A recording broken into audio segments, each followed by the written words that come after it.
So, things are not working out no matter how hard you're trying. Perhaps the universe is telling you that you belong somewhere else. Hello, my friends, Jenna here. And I'm back today to spend some time encouraging you if you've recently been up against a lot of rejection or working really hard for something only to have it not work out in your favor long term. Primarily, I'm going to be focusing on, sorry about that. The air is dry as hell here in this Midwestern shithole. Forgive me. Okay. Primarily, I'm going to focus on career, more so having to do with like your job, your purpose, kind of how you make your money, that sort of financial security or job security that we all so desperately need and seems very elusive to some of us. So primarily I'm focusing on that career piece, but it's going to be a little epic too. It's going to be tied to your purpose too. And I'm going to have a couple stories for you as usual of my own experience with such rejection, feeling like I don't belong when it comes to my career and my passion, and trying to rebuild from it all, and eventually coming to the conclusion that, oh, wait, maybe this was the universe's hint that I should not set down roots here. So before I begin with my stories, I first want to say that certainly like we should learn from our mistakes, right? And that if something isn't working out, it doesn't mean we can just pawn it off on the universe and say, oh, well, fate's just not in my favor. There are plenty of experiences that we need to learn from, right? And grow from, and we need to reflect on our actions and grow and see where we maybe made a mistake and to do better. I'm not saying that's not the case. Often it is. However, it is not the focus of this episode. The focus of this episode is learning a different lesson from failure, that maybe it's failing because it's just not meant to be and you were meant for something greater. So to get into the specifics, I'm going to talk about my career as a teacher. Let me first say I didn't originally intend on being a teacher, and my bachelor's degree is in psychology because I loved studying human behavior and the human mind and understanding why people work the way that they do. And then I realized, through an internship that I did my junior year of college, where I was working directly at a crisis center with youth from all backgrounds, ages 10 to 17. It was like a temporary shelter / therapy center where they would come to when they were in crisis, and our goal was to reconnect them with the safest home or resource available to them. And what I realized from that experience is that I liked working in diverse environments. I liked working with people who were different from me, and I loved the teaching aspect of it. So rather than graduating with my 4-year degree and being done and entering the career field, I went on to get my master's in education and then became a teacher. So throughout my teaching career, I was laid off 4 times. You talk to people and they might tell you one story of being laid off. That's my experience most of the time. People maybe have one story. I have 4. And it did not matter how good of a teacher I was. How it works with most schools, and I can only speak to schools in Minnesota. I don't know for sure anywhere else, but I would imagine it's not all that different. How it works is you have to work at a school for 3 years and complete often these courses, mentoring, evaluations from principals, this whole long list of, evaluations and extra work to get tenure status. And that's tenure as in TENURE. And what it means is that you essentially have quote unquote job security. Like it's really hard to fire you in the event that there's budget cuts. They're going to cut people beneath you first. Or if they do cut you, you have priority of being placed at another school in the district that might have openings. So tenure is a goal for many teachers because it gives them that security. But it's not easily achieved. You have to survive at least 3 years of budget cuts, and especially in this day and age where enrollment is down and budgets are mismanaged, there's budget cuts pretty much every year as a teacher. This is one of the reasons why although I'm qualified to go teach education classes in college, like for prospective teachers, that was absolutely not the right way for me to go, because what I would tell them is, don't be a teacher. And that's not having anything to do necessarily with my students, but just how the system is set up for teachers. So that being said, I was good at teaching. At every school I was at, I was good. I got very strong evaluations. I'm a nerd, so I completed all of my extra coursework that I needed to do in a timely manner, because that's just what I do. I accomplished some beautiful things, made some beautiful connections with students, empowered them, won awards at some schools for my work with students, and it didn't matter. Because how the cuts work is, if you're not tenured, it automatically goes to you. And at the first 3 schools I worked at, I was either cut directly from the school I was at because enrollment was down and I was the only non-tenured teacher, so by default, it's me. Or I was bumped. So there was a district I worked for where another teacher was cut from a different school, and he had the choice to bump me out of my position or go look elsewhere for a job. So he bumped me. And then I found out he actually retired the next year, and I was very upset to learn that. It's like, so you bumped me out of a job that I was really good at, only to retire, and okay, that's great, dude, thanks. And I was kind of bitter about that for a while, because that was the job that I was very passionate about. That was a job where I was working with young middle and high school boys who were in treatment or court-ordered treatment because of gang activity. And let me tell you, the kids who are the most reflective are the kids who've been caught. And because many of these boys were in court-ordered therapy or, group sessions and all that, they actually were very reflective because they were in therapy at a young age. And I loved working with them. And I was good at that job. My principal was even going to tenure me after just 1 year, because sometimes, depending on the district, they can pull strings to tenure you after just 1 year if they believe, you're qualified and good for that position. But unfortunately, I was bumped before my boss could do that. And even at the last school that I was at, or almost the last school before I resigned, I actually managed to make it there 5 years. Long enough to be tenured, but during that time, I had survived a couple rounds of budget cuts, only because there were a couple people who were hired at the same time as me, who went before I did, or had some technicalities with their licenses where they couldn't. And so it was like I finally had some people who were at the same seniority level as me, or a little bit less. So I had survived a couple rounds, but inevitably, as enrollment at my school continued to decline, I was at the bottom. Once those people were cut, I was at the bottom. And even though I had tenure status, everybody else had been there longer than me. So that's kind of how it works too, is if everybody in a department has achieved tenure, then they start cutting based on who's been there the least amount of time. So this is 4 times now that I lost my job, and it didn't matter that I got good evaluations. It didn't matter that I was a good teacher, that I was making real change. The budget was the budget, and I was losing my job because of other people not doing theirs. And what I mean by that is the people who are meant to keep enrollment up, right? The people who are meant to manage the budgets. They weren't doing their job, because if you're cutting teachers year after year, it's like a business, right? You're losing money and laying off every year. That means your business is failing. And so it's easy to get bitter, to go, I'm good at my job. I'm doing well. I've trained for this. I've spent money on this. I don't even want to tell you how much student loan debt I have, but it's a lot. I'm good at this. I do all my work. I do what I'm supposed to do, all the extra certifications and the classes and the relicensure stuff. It's like I do it in a timely manner and I do what I'm supposed to do. I take on extra things, like leading the GSA club, that's like the Gender and Sexualities Alliance for LGBTQ folks, helping running some of the news media courses and clubs. I mean, it just, there's plenty of examples that I could give.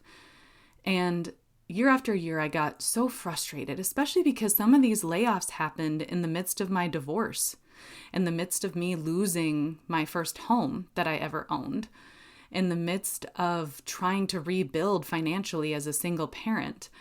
these layoffs happened in the middle of all that. And so I was so stressed out trying to figure it out. And obviously I always did. I didn't give up. I always looked for another teaching job, filled in where I could, and always found something else. But then I would have to start over again, right? I'd have to start the tenure process over again and start at the bottom.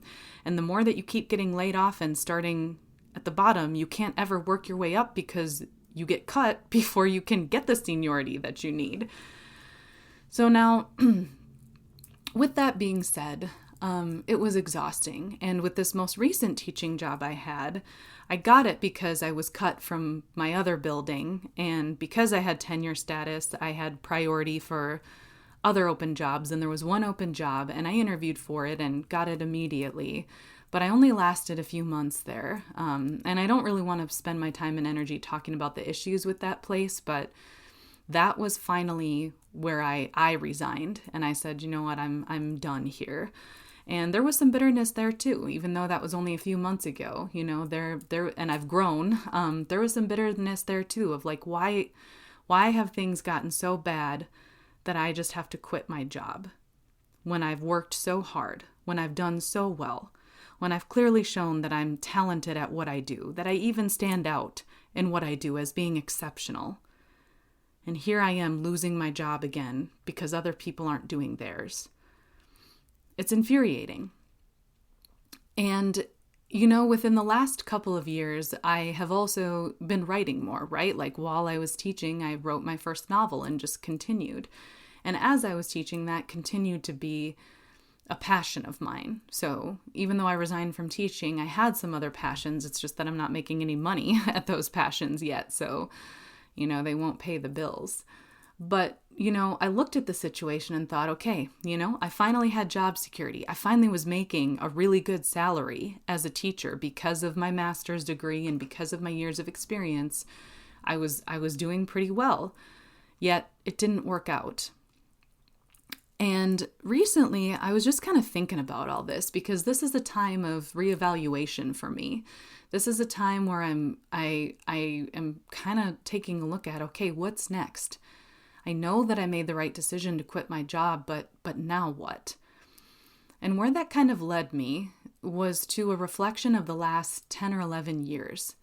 And the fact that so many of my teaching jobs here in Minnesota did not work out. I mean, it's happened 4 or 5 times now, no matter what I did, no matter how hard I tried. And let me tell you, I learned. I mean, you've heard on previous podcasts, like even the areas of improvement for teaching, I was always open to learning. I never felt like I arrived. I was always improving my craft. So I knew that I had grown as an educator. And so it's like, what's going on? Why is this happening? And then it was like, I woke up and I went, oh, yeah. I'm not meant to be here in Minnesota. I don't even want to be here in Minnesota. I want to move. I want to move where it's warm. I want to get out of this dry, frigid hellscape where people are manipulated into believing that they're lucky when it's 50 degrees instead of negative 14. Yeah, no, I don't belong here. And maybe, perhaps, all of these situations where I was hoping for job security, right? Because I worked alongside teachers who had been there 10, 15, 20, 30 years. And I envied them. I envied their job security. I envied that feeling of, okay, every spring you're not losing your shit, wondering if you're going to get cut. Envied them on cut week, because cut week is a thing. And typically they wait to cut teachers till that Friday at the last possible moment when our union contract says they have to tell us. But that whole week, everybody is filled with anxiety, wondering if it's going to be them. But the teachers who've been there 10, 20, 30 years don't even have to think about it. It's not a thing for them because they have the protection of time. They got into the job at the right time when there weren't cuts, when it was growing and all these teachers, were hired kind of beneath them. So they don't have to think about it. I envied those people. I wanted to be those people. And, frankly, I loved, the schools that I taught at. I built roots there. I wanted, to be committed to something. We all want to be committed to something, right? We all want to have that community, often in our workplace and our career. We want to be committed to our craft, and I envied them. I wanted to be able to commit to my career long term, and I got kids. I got a mortgage, right? Like, I also I've always needed job security so that I can pay my bills and I can pay, take care of my kids and make sure that I can give them the life that they deserve. And so I envied these teachers. But, as I'm reevaluating right now and realizing that maybe I'm not meant to be a teacher in Minnesota for the rest of my life, and all of these layoffs was the universe kind of poking at me, telling me, hey, you're meant for something more. You're meant for a different path. Because that's a strong message, that no matter how hard you're trying, no matter how much you've learned, no matter how good you are at something, if it continues to not work out, the universe might be nudging you elsewhere. And I realized that that's kind of what was happening, because certainly there's practical explanations for why I lost my job, budget cuts, low seniority, whatever, but it kept following me everywhere I went. I was successful. I was a good teacher. I got good evaluations. Didn't matter. Got laid off anyway. And so the second piece of this is to tell you about all of the opportunities that I actually had to leave, and by leave, I mean move out of state, but I wasn't ready. I'm not going to spend as much time on this portion because really it's about where I'm at now, but I'm going to take a minute. So when I graduated college, right, like with my psych degree, I knew I wanted to go on to get my master's. And a friend of mine was looking at a school out in California, and I was looking at Biola University out in California because I thought, wow, moving out of state, moving where the sun shines, moving, near the ocean, that would be cool, somewhere new. But truthfully, I was terrified. I really liked the idea of moving to California, and I started the application process, and I had a friend who wanted to come with me even, but I chickened out. And truth be told, I kind of had family talk me out of it too. My parents said, oh, I don't know, Jenna, you won't just be a drive away if you get sick. What are you going to do if you need help with beep bop boo? And I think they had good intentions, you know what I mean? I think they were trying to help. And I think they didn't want me to move because they were worried about me living on my own. But I don't know that it was the best response for them to kind of give me all the reasons why I shouldn't go. Because as someone who was kind of on the fence and scared anyway, it made it so much easier to kind of give in to the fear of, oh yeah, I mean, if I get sick, I don't know anyone. I won't be able to get to the doctor, okay. So I only, I'd started my application for graduate school out in California, and then I just withdrew it and chose the easier, quote unquote, option in Minnesota. Well, then while I was in grad school, I had my first daughter and went through a whole custody battle with her dad. And things were looking bleak, right? Like, okay, you know what? Even if I could leave now that I've graduated grad school, because I was applying to teaching jobs out of state, by the way. And I had some interviews at places in Arizona and Texas and all these other states that were promising. So once I graduated grad school, there was another opportunity. So let me pause for a second and say, first opportunity to leave was grad school in California, was given an option, and I kind of shied away from it, gave into the excuses. And the truth is, I just wasn't ready. I was scared. I was too nervous to leave, the state I was raised in at age 21. Okay, now, fast forward 3 years to when I'm done with grad school and I have this daughter. I was applying to teaching jobs and I was in this custody battle. And at first it's like, well, shit, I can't move out of state. I'm in this custody battle. And if I don't win, then I'm tied here because of him. Well, I ended up winning that custody battle and he signed his rights away, which meant I had sole custody of my daughter and I could do whatever I wanted. But again, chose a different life, met my now ex-husband and thought, oh, I'll just settle down here. And I actually got a job at the high school I went to and it was given to me right away. And I was kind of flattered by the offer. I was young, I was 23, 24, and I was flattered by by that offer, and I was on my way to getting married, and I was like, oh, it's just easier to stay here. It's just easy, Not now. I mean, I've been given this other job and I'm getting, let's just put down roots here.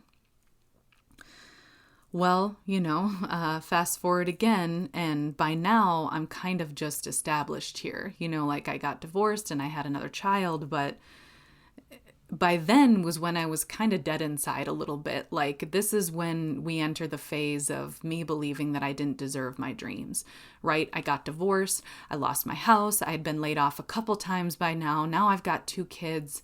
And that's when I started to believe that I didn't deserve my dreams and that life just wasn't meant to be successful for me, that success stories just weren't meant for me. I was just someone who was meant to take losses.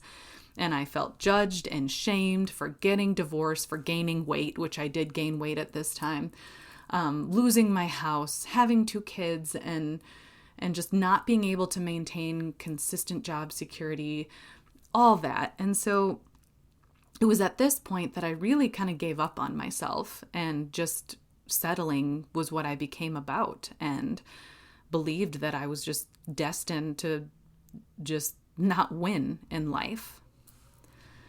But throughout that time, there was always a spark, in between that time when I got divorced and lost my house and, eventually rebuilt, by the way, like I rebuilt and bought a home as a single mom and got a job where I, again, had security for a while, right? And made enough that I could support my kids by myself. And I rebuilt, and I think that, and there was a spark that pushed me, that even in some of my lowest moments where I was dating horrible people and doing self-destructive things, I still had a spark that told me, no, you deserve more.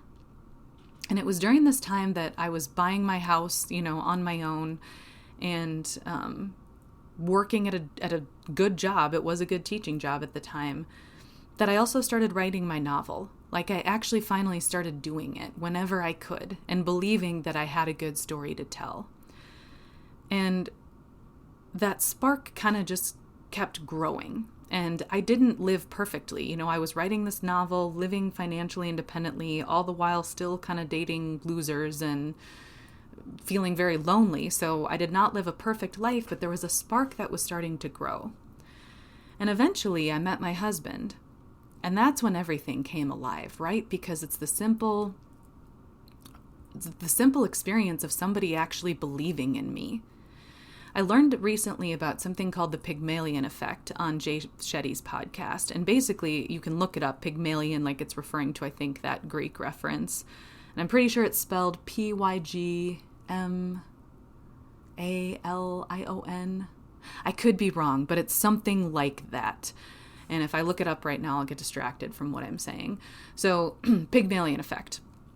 And essentially what this study discovered, no shocker here, is that people who have 1 or 2 people or just someone in their life who genuinely believes within them and expresses that belief tend to perform at higher levels. And they specifically did a study with teachers, actually, of all people, and would tell these teachers this set of students are exceptional, so make sure you treat them exceptionally. And then so the teachers did, and those students who they said were exceptional were just like every other students, but the teachers thought they were exceptional, so they treated them that way, and then they outperformed everybody. That's what happened with my husband. My husband believed in the things that I had always treasured from my childhood. Since I was a child, I was a creative. I loved imagining things. I loved pretending. I loved writing stories. I loved pretending I was in stories. I loved to be creative, and I've always loved creative things. And my husband was the first person who took that seriously and actually believed that my stories had value, and he could communicate that to me in such a beautiful way. And my life was never the same since. All it took was somebody just believing in me and actually expressing that to me for me to just take off. Because since that novel, I've gone on to write more and to write more stories and to actually put my work out there and share it more with more people, because this belief in me has helped me to get that confidence. So quick side note, believe in people. Express that, especially your kids. Whatever your kids' dreams are, support them, help educate them, right? So they're safe and but believe in them, because believe in your friends. Don't belittle your friends' entrepreneurship ideas or artistic dreams. If they want to friggin' move to, I don't know, Los Angeles and try making it as an actor, tell them go for it. Don't belittle them. Taylor Swift at one point moved somewhere, moved from Tennessee to become big. Imagine if her parents said no. So believe in people. It really does change things extraordinarily. So now let's fast forward to the present with the universe. Dreams often lead to bigger and bigger dreams. And the more that I wrote as a hobby, the more I believed I could actually do it full time as a career. And that's what I would like to do now. I would like to write and share my stories and speak about my stories to people so I can still live that kind of teacher part of me. And I want to move. And now I certainly have a lot of obstacles to moving, right? Like I do have some custody things that I've got to get figured out. I've got to figure out how to make money out of state. But since I've met my husband and gotten to know myself better and to see that, okay, all these things that I dreamed that I could be, as a little girl and even growing up, like a great writer, somebody who could create beautiful stories, all these things might be true. And he sees it too. So then that kind of led to me believing, you know what? Maybe I could actually make it if I moved away from here. Maybe it is possible to move again now that I'm ready, even if there are these perceived obstacles. Because something I noticed when I was reflecting on the universe is that in the past, when I was offered opportunities to move out of state, whether it was grad school or those teaching jobs early on, when I was given those opportunities, I was scared. I didn't think I could do it. I wasn't ready, but there were plenty of obstacles in place, right? Like one of them happened in the midst of an intense custody battle, but I ended up winning and having the freedom to go, but I just couldn't do it. And I'm going to tell you, I do believe now that although I have obstacles ahead of me, what I'm doing is I'm just focusing on every day, just what is the next step for me to pursue what I love? And that's writing. So every day I'm setting aside time to continue to write, to continue to share my work, to continue to believe as I write that this could become something, that someday my writing could be big enough that I could actually support my family and move. So even though I have obstacles now, I don't believe that they'll stop me. And this epiphany about the universe, kind of like where every job I had here just didn't last, I take that as a sign that I am meant to be somewhere else. And that if I keep taking steps toward those dreams, and what that looks like for me right now is just continuing with my writing, continuing to put it out there, and hoping, that the right person will notice my work. And that I'll be given the financial means or professional opportunities to get my family out of here. I'm believing that it could be possible even though there are perceived obstacles. And I don't think as human beings we are meant to understand how to overcome every obstacle at once. I think that's why we have things like anxiety, right? Is because we're trying to perceive all potential obstacles and dangers and overcome them all at once, even if they're not really there. That's anxiety, right? I think what we're meant to do as human beings is to take the next step. And that looks different for people. So I want to say that although I have obstacles now, more and more I'm listening, to the universe. I'm listening by journaling and taking quiet moments where I can. And I'm learning that, I belong somewhere else. And I am taking the steps that are within my power by continuing to create and improve my craft. I'm continuing to do that and continuing to share my work where I can share it and anticipating that the universe will help me out, that destiny will happen, especially now that I'm ready for it. And by the way, as always, if you want to check out my work, it is at www.lovingcreatively.com.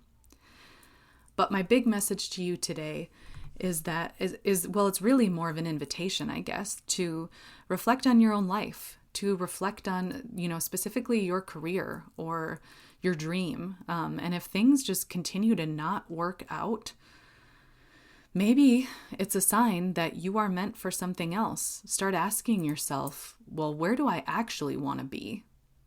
And you might find that you actually don't want the thing that's not working out at all. Because truth be told, what I really wanted was job and financial security and to continue to impact people's lives in a positive way. That's what I really wanted as a teacher. I wanted to give whatever wisdom I had to encourage and inspire people. I wanted job security, but I wanted that so that I could support my family. That's what I really wanted. And I can still have those things. It doesn't have to be a teaching job in Minnesota to give me those things. I can have those elsewhere. So ask yourself, this thing that's not working out, is it really the thing? Is it actually what you want? Or are there certain elements that maybe you want, but you're meant to find elsewhere and bigger? You know, ask yourself those questions, and it's okay to not know all the answers for a while, but simply to stop putting energy into the thing that's not working out and instead take 1 or 2 steps in another direction and pursue the thing that is calling to you. And I promise if you just listen to yourself for a minute, you'll get the answers. And so with that, I am going to try something new because I think it's funny. And if it doesn't work, I'll stop. But I probably have to try it for a couple episodes first to figure out if it does work. So I know that I often end these episodes awkwardly. I'm from the Midwest, okay? We're awkward with goodbyes sometimes. They're often extended and it always ends up going, yeah, okay, all right. Yeah, okay, bye. That's just the Midwest. We're awkward with goodbyes. And but I was inspired by my husband recently because of something awkward he said to me at the end of a date. So this happened maybe 2-3 weeks ago. And we had just gone out to dinner, somewhere local by our house. And we pulled into our driveway, ending the date. And I don't know, it got kind of awkward. Sometimes even with people who you know and love deeply and intimately, you have awkward moments. And it wasn't even like it was an argument or anything. It just all of a sudden got kind of awkward as we pulled into our driveway. And he just goes, well, thanks for coming. And as if he was thanking me for coming on the date. And for me, I guess I just thought that was really funny because he thanked me for coming on a dinner date with him. So I am going to start saying that to you because I genuinely am grateful that you do come to listen to my words. And I'm just going to see if this fits. So I'll try it for a couple episodes, maybe only one if I feel really awkward after. And if it doesn't work, we'll cut it. But if it does, I'm going to continue it. It's worth a try, right? So I am going to not so awkwardly, but perhaps a little awkwardly end this by telling you, thanks for coming.